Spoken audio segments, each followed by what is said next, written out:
So big schuss for me to make a siyum here in Yerushalayim, especially Rabbi Goldschmidt's house. Thank you, Rabbi Goldschmidt, for hosting it and everything.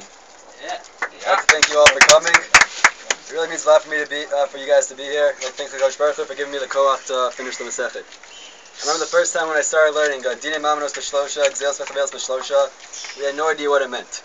Like, we understood what the words meant, but we didn't understand what the Shlosha meant. And then after like a few times we chazed it, and then we got it going, and then we were able to understand. So I want to thank a lot of people, because a lot of people helped me get through this Masechet. I'm sorry if I forget you or if I categorize you.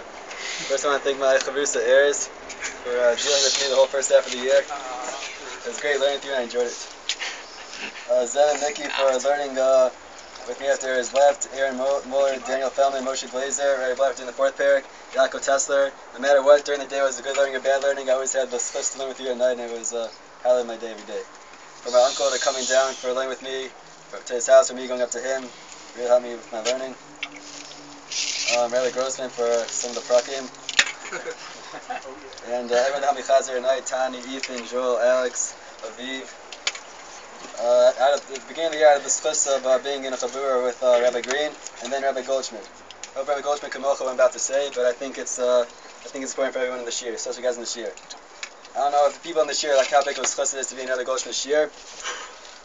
And it's for people not to give 100% every day. I think it's unacceptable. Because last year, and also Rabbi Goldschmidt should have to call you guys to see if you're late and see what you guys are doing. I don't know if you guys realize, but last year Rabbi Goldschmidt was supposed to stop teaching us during January. Like, that's when his contract ended. And then he decided to be Moser Nefesh, and also he was doing 3 Siddharim a day, and he had a Chavrusa during lunch. So he had no time to be at his house.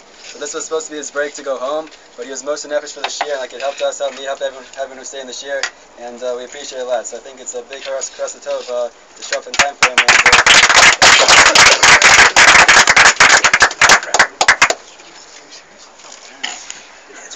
And also, I'd like to thank you personally, and Andy after the year, for teaching us not only this year, but also like through your midos and through your Levator as well.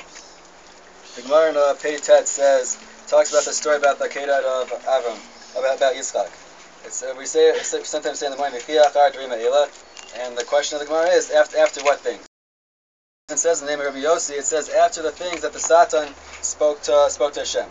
The Satan had a conversation with Hashem saying, Avram just had a kid at age 100, and now he's having a big suda, and he didn't give you one korban. So Hashem says back to him, everything he did was for his son. But if I were to ask him to sacrifice his son, then he would do so immediately.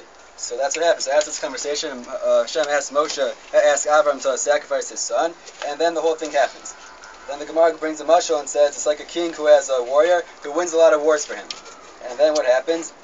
And then there's like this. Then the king goes to this war and says, "Please do one more war for me to show everybody that the first wars, the earlier wars, wasn't nothing. Like, this is the real war." So the question I had is, like, why does Avram have to go prove to someone else? Like, we know Avram's like the high Madrega, so why does he have to go prove to Satan? Why can't he just be happy with how he is? So let's hold on to that question for a second, and hopefully with these next 2 Gemaras we can be able to answer the question. The Gemara in Static Text says, if you in Perek Chelek, if you learn but you don't chazer, it's as if you plant but you don't harvest. Also, the Gemara in Yud Chet says, Reish Lakish says, "Kasher asmata v'acharka kasher." First, you have to work on yourself, and then you have to, then you could go work on other people. So we learn from the Gemara on Sadik Tek the importance of chazering. We want to feel good about what we did. We want to feel accomplished. We want to harvest our crops for ourselves and for Hashem. And then the Gemara in Yud says we have to work on ourselves, then work on others. And we see that with Avram. Going back to the first question, Avram had to prove himself first.